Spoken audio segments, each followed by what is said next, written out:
Hello and welcome back professionals इस special corporate video series stars at work place में आज 14th episode में developing others इस quality के ऊपर मैं बात करने वाला हूँ। मेरा नाम है अविनाश भास्कर चाटे, मैं एक एंटरप्रेन्योर हूँ, मोटिवेशनल स्पीकर हूँ और ऑथर हूँ। इस वीडियो सीरीज के माध्यम से 25 ऐसे क्वालिटीज आपको दूंगा जो आपको एक नॉर्मल प्रोफेशनल से स्टार बना देंगी।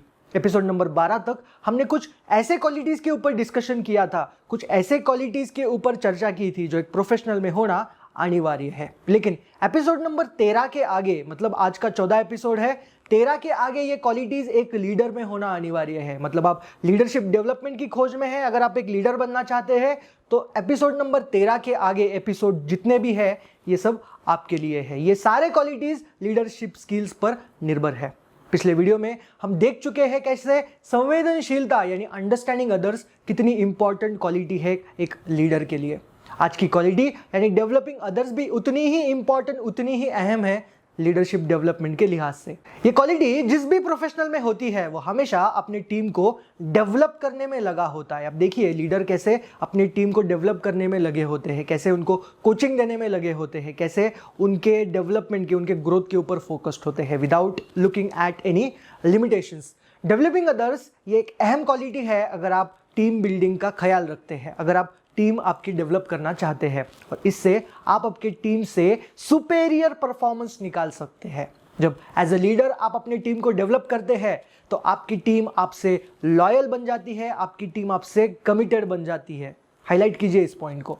देखते हैं कैसे टीम को डेवलप किया जा सकता है, कैसे टीम को डेवलप करें। बहुत सिंपल है। सबसे पहले तो आपको आपके टीम के काम को रिकॉग्नाइज करना पड़ेगा। जो भी वो काम करते हैं उसको रिकॉग्नाइज कीजिए। शाइनेस आपके और उनके बीच में मत लाइए, फ्रैंकनेस लाइए। उनको रिकॉग्नाइज कीजिए उनके काम के लिए, उनके अचीवमेंट्स पर उन्हें रिवॉर्ड्स देने की कोशिश कीजिए। जब आप उनके साथ पॉजिटिव रिलेशंस बनाने की कोशिश करते हैं, पॉजिटिव रिलेशंस आप जब भी उनसे बनाते हैं तो एक रैपो आप में और उनमें बनता है। उसमें म्यूचुअल रिस्पेक्ट होना बहुत इंपॉर्टेंट है। आप उनका रिस्पेक्ट रखिए, वो आपका रिस्पेक्ट रखेंगे। एक ऐसा रिलेशन होना चाहिए जैसे एक कोच में और एक स्टूडेंट में होता है, जिसमें क्या है, जिसमें ट्रस्टवर्दीनेस होना कंपलसरी है। एक दूसरे के ऊपर ट्रस्ट होना बहुत ही इंपॉर्टेंट है। एक ट्रांसपेरेंसी होना नेसेसरी है, जिससे एक कोच का मैसेज बहुत ही एनकरेजिंग मैनर से लिया जाएगा। जब भी आपके टीम के साथ उनके परफॉर्मेंस पर आपकी चर्चा हो रही है, जो रिव्यू मीटिंग्स होते हैं खास तौर पे, 95% टाइम आप उनको एनकरेज करने में लगाइए। यस, आई रिपीट, 95% टाइम जब भी आप रिव्यू करोगे मीटिंग्स में, आपके मीटिंग में आपके टीम को 95% एनकरेज कीजिए और ओनली 5% टाइम उन्हें कन्फ्रंट करने की कोशिश कीजिए। वो जो पुअर परफॉर्मेंस जो उनका हो रहा है, उनका जो मिस्टेक्स हो रहा है, उसके ऊपर सिर्फ 5% ही बात कीजिए। आज के बिजनेस जगत में जहां एक टीम प्लानिंग में और दूसरी एग्जीक्यूशन में होती है, एज ए लीडर आपका क्या काम है? आपका कर्तव्य है कि आप उन्हें डेली बेसिस पर फीडबैक दें।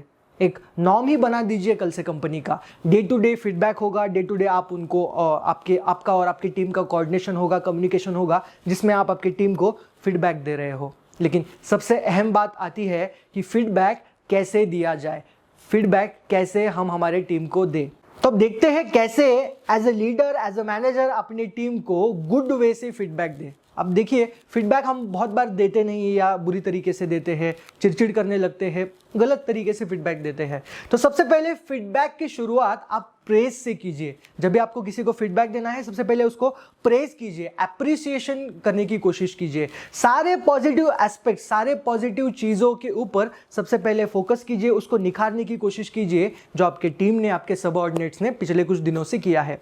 आपको उनके स्ट्रेंथ्स पर सबसे पहले फोकस करना पड़ता है। उन्हें हमेशा एनकरेजिंग मैनर में फीडबैक देने की कोशिश कीजिए। As a coach, as a mentor आपको उन्हें गाइड करना होता है। इसमें आपको आइडेंटिफाई करना पड़ेगा कि उनके नीड फॉर ग्रोथ क्या है। देखिए मैं क्या बोल रहा हूं, सबसे पहले आप आइडेंटिफाई कीजिए उनके नीड फॉर ग्रोथ के लिए और हमेशा उन्हें चैलेंजिंग देने की कोशिश कीजिए, चैलेंज देने की कोशिश कीजिए, उनको ग्रो करने की कोशिश कीजिए।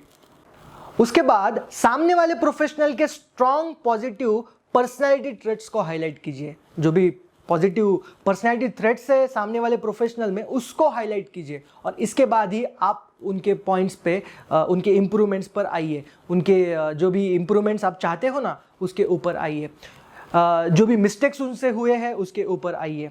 और सबसे इंपॉर्टेंट, जब आप उनके इंप्रूवमेंट्स फोकस कर रहे हो, जब आप उन्हें कोई फीडबैक दे रहे हो मिस्टेक्स का, तो डोंट बी जजमेंटल मत होइए। और जब भी आप उन इंप्रूवमेंट्स के ऊपर बात करोगे, आपको ख्याल रखना है कि कुछ ऐसे वर्ड्स यूज नहीं करने हैं जिससे वो ट्रस्ट टूट जाए। हमेशा आपका जो चॉइस ऑफ वर्ड्स है हमेशा बेस्ट होना चाहिए, जिससे वो ट्रस्ट हमेशा बरकरार रहे। मैं काफ़ी सारे कॉर्पोरेट सेशन करता हूं, मैंने देखा है कैसे लीडर्स को फीडबैक देना ही नहीं आता है, कैसे लीडर्स फीडबैक देने में चूकते हैं, जिससे उनका और उनके टीम का कनेक्शन टूट जाता है। फीडबैक देना काफ़ी अहम होता है। फीडबैक देने में हम बहुत बार प्रोफेशनल चूकते हैं और इसमें हमारे टीम का और हमारा कनेक्शन नहीं बनता है। जैसे मैंने आपको कहा, अक्सर मैंने देखा है कि जब हम अच्छे मूड में नहीं होते हैं, जब हम इमोशनली अवेयर नहीं होते हैं, या जब भी हम इमोशनली हाईजैक हो जाते हैं, या जब भी हम फ्यूरियस होते हैं, तब हम बैड वे से फीडबैक देते हैं। तब हम नोइंगली अननोइंगली बैड वे से फीडबैक देने की कोशिश करते हैं, जिसका इफेक्ट क्या होता है, जिसका इफेक्ट बहुत ज़्यादा वर्स्ट हो जाता है, जिसका इफेक्ट बहुत ही खराब हो जाता है टीम में। और बहुत बार आप सोचते हैं कि मूड खराब है तो चलो फीडबैक ही नहीं दे। बहुत बार आपको लगता है कि फीडबैक देने से अगर खराब हो रहा है तो फीडबैक ही मैं ना दूं। लेकिन इवन फीडबैक ना देना इससे भी भयंकर हो सकता है। मैंने देखा है लीडर्स अपनी टीम को फीडबैक ही नहीं देते हैं, वो हमेशा उससे भागने की कोशिश करते हैं। उन्हें लगता है फीडबैक में दूंगा तो कुछ खराब हो जाएगा, और वो फीडबैक ही नहीं देते। ये तो सबसे भयंकर प्रॉब्लम है, और ये तो उससे भी खराब हो सकता है। तो कंक्लूजन क्या है, you must give the feedbacks in a good way, in a best way, और फीडबैक देना आप आज से सीखिए। कुछ साल पहले की बात है, जब यूएस नेवी के शिप पर कुछ टीम मेंबर्स परफॉर्म नहीं कर पा रहे थे, जिसका सीधा इफेक्ट उस सेलर पर हो रहा था, जिसका सीधा इफेक्ट वो सेलर पर हो रहा था, एडवर्सली इफेक्ट हो रहा था। तो वहां के एक इंचार्ज ने एक यूनिक आइडिया खोज के निकाली इससे उभरने के लिए, इससे बाहर निकलने के लिए। तब उन्होंने उनके सुपरवाइजर्स को ट्रेन किया एक टॉपिक के ऊपर। टॉपिक था पॉजिटिव एक्सपेक्टेशंस। कैसे पॉजिटिव एक्सपेक्ट करें उन लोअर परफॉर्मर्स से, इस विषय पर ट्रेनिंग लिया। जिससे क्या हुआ, परफॉर्मेंस रेज होता चला गया। कैसे रेज हुआ, बेसिकली ये एक फिनोमेना से इंस्पायर्ड है जिसका नाम है पिग्मैलियन इफेक्ट। आपने कभी सुना है? नहीं सुना है तो आप उसको रिसर्च कीजिए उसके ऊपर। पिग्मैलियन इफेक्ट क्या होता है मैं आपको बताने की कोशिश करता हूँ शॉर्ट में। ये पॉजिटिव एक्सपेक्टेशन रखने से कैसे रिजल्ट आते हैं इसके ऊपर ये इफेक्ट है। तो पिग्मैलियन इफेक्ट का मतलब कैसे positive expectation leads to high performance. तो एज ए लीडर जब आप अपनी टीम को डेवलप कर रहे होते हैं तो you should have a positive expectations from low performance. Low performance है उससे भी पॉजिटिव एक्सपेक्टेशंस रखिए, परफॉर्मेंस में थोड़ा बहुत सुधार हो सकता है। अब सवाल आता है how to boost performance. Team है, लीडरशिप भी है, बूस्ट कैसे करें परफॉर्मेंस, कैसे परफॉर्मेंस को रेज किया जा सकता है। तो सबसे पहले अपने टीम को हमेशा चैलेंजेस देने की कोशिश कीजिए। इसके बाद आप उन्हें वोट ऑफ कॉन्फिडेंस दीजिए। एकदम कॉन्फिडेंस से बोलिए कि you are the one who can do this job. Confidence से बोलिए you are the one who can do this job, और allow them to set their goals. उनको वो फ्रीडम दे दीजिएगा। उसके बाद आप उनसे डिस्कस कीजिए जो भी प्रॉब्लम्स वो फेस कर रहे हैं वो गोल अचीव करने में। एक गलती यहाँ पे भी हम लोग करते हैं, हम सॉल्यूशंस में इंटरफेयर करने की कोशिश करते हैं। मेरा सजेशन है आपसे कि don't interfere in the solutions, allow them to find their solutions. जिससे क्या होगा, जिससे वो अपने आप रिस्पॉन्सिबल बनेंगे। वो रिस्पॉन्सिबिलिटी की जो क्वालिटी है ना वो उनमें डेवलप हो सकती है। और एक दूसरा एस्पेक्ट है डेवलपिंग अदर्स में कि आप अपने टीम से कैसे कम्युनिकेट करते हैं, उस पर भी सब कुछ निर्भर है। आप अगर आपकी टीम से अच्छी तरीके से, ट्रांसपेरेंसी से, ट्रस्ट से अगर कम्युनिकेट कर रहे हैं तो इफेक्ट अच्छे आते हैं। रोल्स एंड रिस्पॉन्सिबिलिटी की क्लियरिटी होना भी बेहद अहम मैंने देखा है। रोल्स एंड रिस्पॉन्सिबिलिटी ही टीम मेंबर्स को मालूम नहीं होती है तो वो गलतियां करते हैं और वो कनेक्शन टूटता जाता है, वो कम्युनिकेशन उनमें नहीं होता है।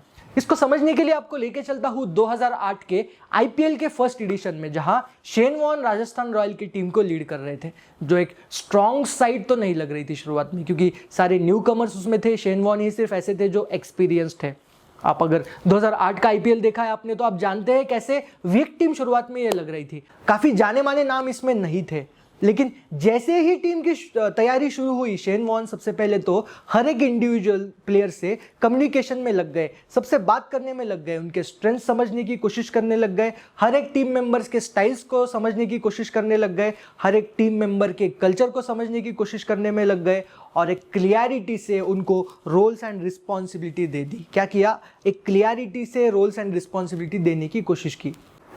जैसे स्वप्निल लसनोडकर को, जो टीम के ओपनर थे उस टाइम पे, उन्हें क्लियर रोल दे दिया कि उन्हें बैटिंग एग्रेसिवली करनी है, बॉल को स्टाइलिश वे से हिट करना है, रन रेट के ऊपर फोकस करना है, स्ट्राइक रेट के ऊपर फोकस करना है, जिसे उन्होंने नाम दिया गोवा कैनन का। वही दूसरी ओर से बैटिंग करने वाले ग्राहम स्मिथ उन्हें सेफ खेलने के लिए कहा, उन्हें डिफेंड करने के लिए कहा, उन्हें वो विकेट बचाने के लिए कहा, जिससे उन्होंने रॉक एट द टॉप कहा। मतलब दूसरे एंड पर चाहे कुछ भी हो, ग्राहम स्मिथ संभल कर ही खेलेंगे। इसी प्रकार से हर एक प्लेयर को अपने क्लियर गोल्स एंड रिस्पॉन्सिबिलिटीज देने की कोशिश की।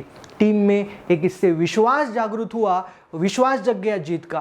आपने देखा है रविंद्र जडेजा भी इसी टीम से बिलोंग करते थे जो राजस्थान रॉयल में सबसे पहले खेले, और इसी विश्वास के साथ वो आज एक नेक्स्ट लेवल पर चले गए। और रिजल्ट क्या हुआ शेन वॉर्न के इस स्ट्रैटेजी का, इस लीडरशिप के एबिलिटीज़ का, क्वालिटीज़ का, तो मैच आफ्टर मैच ये टीम अनबिलीवेबली जीतती गई और फाइनली आईपीएल का फर्स्ट एडिशन इसी टीम ने जीता था। बहुत सिंपल है, अगर वो आप रिलेशन ही नहीं डेवलप कर पाए आपस में, एक लीडर में और आपके सबऑर्डिनेट्स में, तो यहाँ पे रेजिस्टेंस आपको दिखाई देगा जो डेवलपमेंट को हमेशा रोकता रहेगा। आप देखिए बहुत सारे टीम्स में, बहुत सारे कंपनीज में लीडर के प्रति एक रेजिस्टेंस होता है, लीडर के प्रति एक गुस्सा होता है, उससे क्या होता है, वो डेवलपमेंट ही नहीं होता है। वही दूसरी ओर से टीम मेंबर में भी सीखने के लिए वो जो चाह होनी चाहिए, वो हंगर होना चाहिए। बहुत बार देखा है कि लीडर तो अच्छा है लेकिन टीम मेंबर्स में वो हंगर नहीं है कुछ सीखने की, तो ये भी एक बुरा इफेक्ट हो सकता है। तो टीम जब भी आप सिलेक्ट करोगे, आपने देखना चाहिए उनमें वो हंगर है या नहीं कुछ नया सीखने की। तो प्रोफेशनल्स, अगर ये क्वालिटी आप डेवलप करना चाहते हो तो आपको एम्पैथी और सेल्फ अवेयरनेस, इन क्वालिटी को सबसे पहले डेवलप करना पड़ेगा। जैसे मैंने कहा 12 एपिसोड के पहले जितने भी क्वालिटीज़ है आपको एज अ प्रोफेशनल सबसे पहले वो डेवलप करने पड़ेंगे, और उसके बाद जो आगे वाले एपिसोड से 13 नंबर से 25 नंबर तक ये क्वालिटी जैसे ही आप डेवलप करना स्टार्ट कर दोगे, लीडरशिप डेवलपमेंट आपका होगा, आप अच्छे लीडर बन सकते हैं, एक नॉर्मल प्रोफेशनल से आप स्टार बन सकते हैं। आशा करता हूँ ये video series, corporate video series 25 qualities eight work place, ये आपको अच्छी लग रही है। वीडियोस अच्छे लग रहे हैं तो शेयर कीजिए आपके सबऑर्डिनेट्स के साथ, आपकी टीम के साथ, और मेरा साथ दीजिए इस मिशन में। भारत को मजबूत भारत, सशक्त भारत बनाना है। चैनल सब्सक्राइब नहीं किया तो चैनल सब्सक्राइब कर दीजिएगा। फिर मिलते हैं अगले एपिसोड में, तब तक के लिए I am signing off. Thank you so much. जय हिंद।